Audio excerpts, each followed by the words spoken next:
पौराणिक कथाओं के अनुसार दुर्गम नाम का एक बहुत ही शक्तिशाली और क्रूर राक्षस था।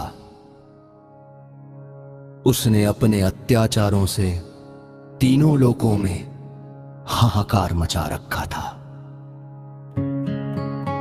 उसके आतंक से भयभीत होकर सभी देवता स्वर्ग छोड़कर कैलाश पर्वत की ओर भागे और भगवान शिव से मदद की गुहार लगाई।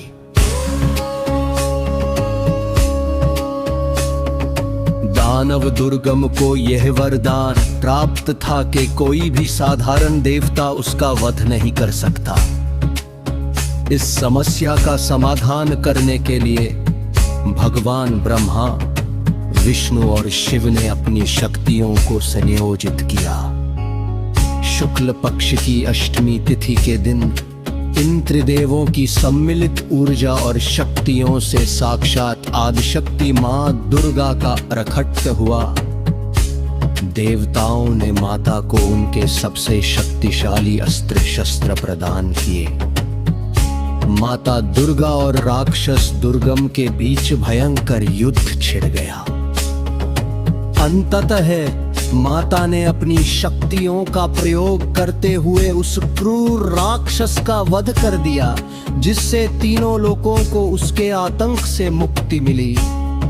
तभी से हर महीने शुक्ल पक्ष की अष्टमी तिथि को मां दुर्गा की पूजा और व्रत की ये परंपरा शुरू हुई। षड महागौरी कथा।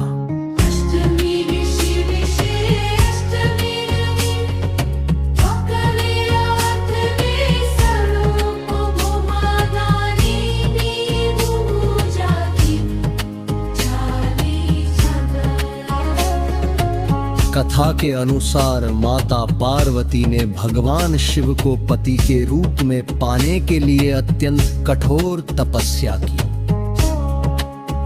इस कठिन साधना के कारण उनका शरीर धूल मिट्टी से भर गया और उनका रंग काला पड़ गया।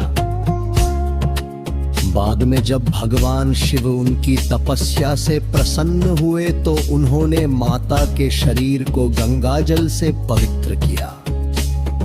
गंगाजल से धुलने के बाद माता का शरीर चंद्रमा के समान अत्यंत गौर और कांति में हो गया। इसी रूप के कारण उन्हें महागौरी कहा गया।